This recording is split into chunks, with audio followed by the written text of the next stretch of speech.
This morning or last night or sometime in the last few days, you pressed your lips against someone else's. Maybe it lasted a second, maybe longer. You probably didn't think about it. Your brain didn't ask permission. Your body just knew what to do.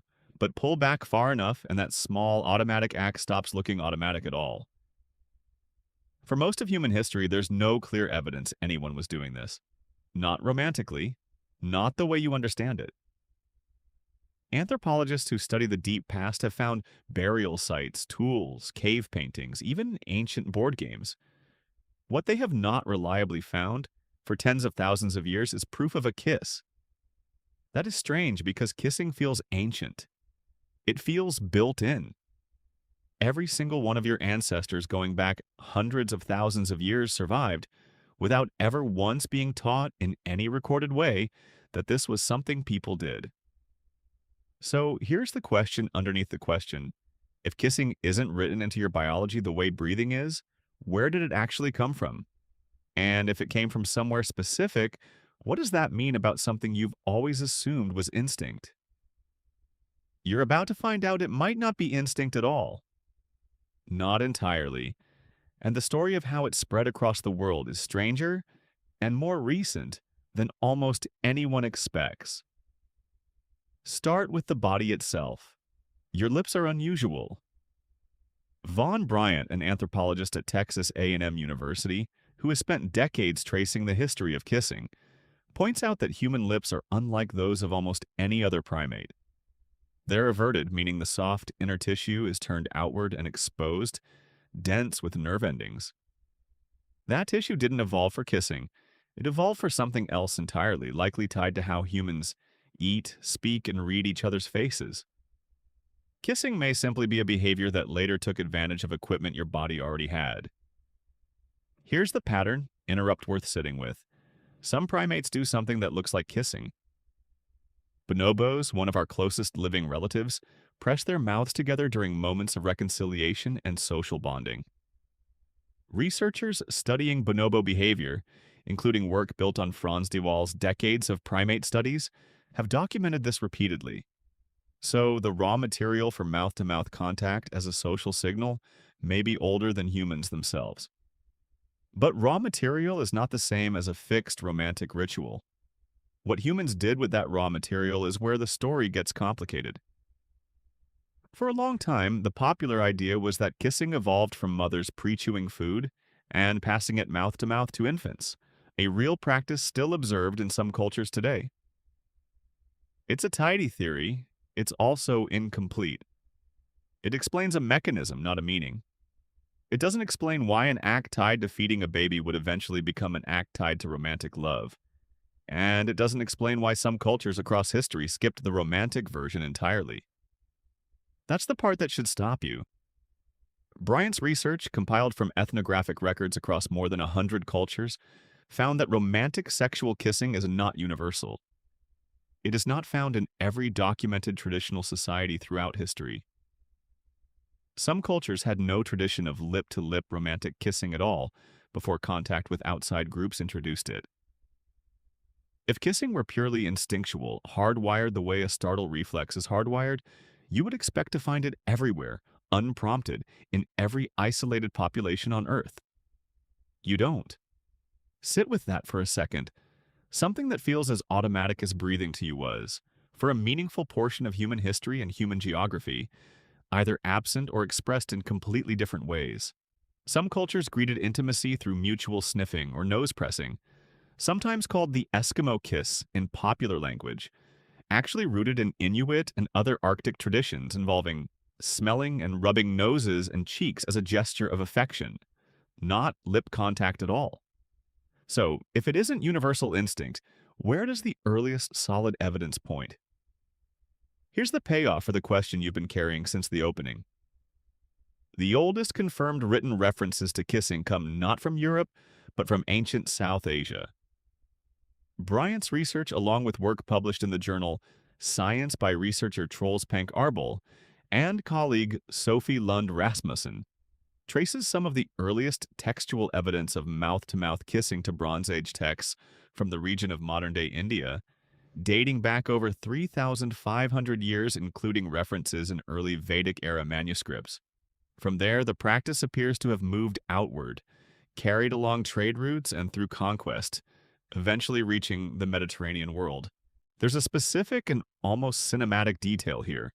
Historical and genetic research published by Arbol and Rasmussen in 2023 proposed that the spread of kissing may have physically carried disease along with it, tracing evidence that the herpes simplex virus, which spreads primarily through oral contact, appears to have expanded its reach across ancient populations in patterns that line up with trade and migration routes tied to the spread of kissing as a cultural practice. In other words, this gesture you perform without thinking may have quietly rewritten the biology of entire ancient populations as it traveled. That reframes everything. You've been taught, culturally, to think of a kiss as pure, private, almost sacred. Two people, one moment, nothing else involved. But if the history holds up, an ancient kiss was also a biological event with consequences that outlived the people who shared it, spreading alongside caravans and empires the same way language and disease did. Picture the mechanics of that spread for a moment. A trade route isn't just goods moving from one place to another. It's people sitting close together for weeks at a time, sharing food, sharing shelter, sharing customs. A gesture picked up in one town could be carried by a single traveler and repeated in the next town, then the next, slowly stitching itself into a region's idea of what affection looked like. There was no announcement, no single ruler decreeing, "This is now how we show love." Just repetition, generation after generation, until the borrowed gesture stopped feeling borrowed at all. Think about how strange that is from the inside. Nobody alive today remembers a world before kissing existed as a romantic act. It arrived so long ago and spread so thoroughly that it now feels less like a custom and more like a law of nature. That's what culture does when it wins completely. It erases its own fingerprints. By the time you reach the ancient Mediterranean, the written record becomes richer. Romans had multiple distinct words for different kinds of kissing. Osculum for a kiss of friendship or greeting, basium for a kiss between acquaintances or moderate affection, and savium for a deeply passionate kiss. That level of linguistic precision tells you something. A culture doesn't build three separate words for a gesture it considers instinctive and universal. It builds vocabulary for behavior it treats as socially significant, ranked, and rule-governed. Cheryl Kirschenbaum, a researcher who has written extensively on the biology of kissing, points to something else worth pausing on. When two people kiss, an enormous amount of sensory information gets exchanged in seconds. Taste, smell, texture, warmth, even subtle chemical signals related to compatibility and hormonal state. Raphael Wlodarski, a researcher formerly at Oxford University who studied kissing behavior scientifically, found evidence that people report using kissing, consciously or not, to assess a potential partner, gathering information their conscious mind never fully processes. If that's accurate, the behavior may have been retained and spread, not because it started as instinct, but because once it existed as a cultural gesture, it turned out to be extraordinarily useful. Culture found what biology was already capable of measuring and gave it a ritual. This is where the deeper thread comes back around. We like to draw a hard line between what is natural and what is cultural, as if biology sits on one side and human invention sits on the other. But kissing sits directly on top of that line and refuses to pick a side.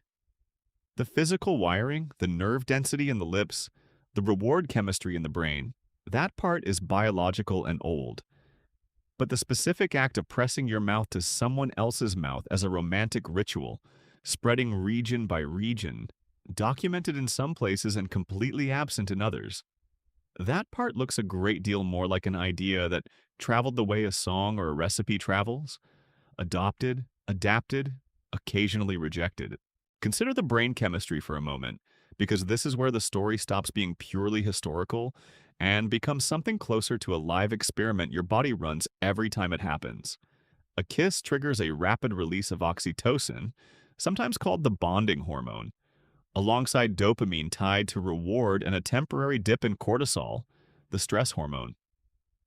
That combination produces a feeling of closeness faster than almost any other form of physical contact. It's tempting to point at that chemistry and say, see, this proves its instinct. But chemistry doesn't require an ancient universal ritual to exist. Your brain rewards touch, warmth, and closeness in dozens of forms across dozens of cultures: hand holding, embracing, forehead touching, nose pressing. Kissing didn't invent that reward system. It found it, borrowed it, and in large parts of the world eventually monopolized it as the default expression of romantic closeness. Helen Fisher, an anthropologist at Rutgers University who has spent much of her career studying the biology of romantic attachment, has argued that kissing likely functions today as a kind of fast-tracked intimacy test, a way for the brain's attachment and reward systems to gather compressed information about a partner in a very short window of contact. Her work suggests the behavior persisted and spread partly because it worked, biologically once it existed, regardless of how it first began. So the honest answer to when ancient humans started kissing is less clean than most people expect. It isn't a single origin point, one cave, one couple, one moment carved into stone. It's closer to a practice that emerged somewhere in ancient South Asia, got written down, then moved outward across thousands of years, picked up by some cultures, ignored by others, occasionally rejected in favor of entirely different intimacy rituals, and eventually normalized so completely across large parts of the world that within a handful of generations, no one questioned it as anything other than natural. You inherited the ending of that story without ever being shown the beginning of it. Next time your lips meet someone else's, you're not performing an ancient, unbroken instinct passed down in an unbroken line since the first humans stood upright. You're performing something closer to an idea, thousands of years old, that traveled farther and quieter than almost anything else humans ever carried with them. It moved with the caravans. It moved with the empires. It may have even moved with the diseases riding alongside it. And somewhere along that route, without a single vote or announcement, the world decided this was what love was supposed to look like.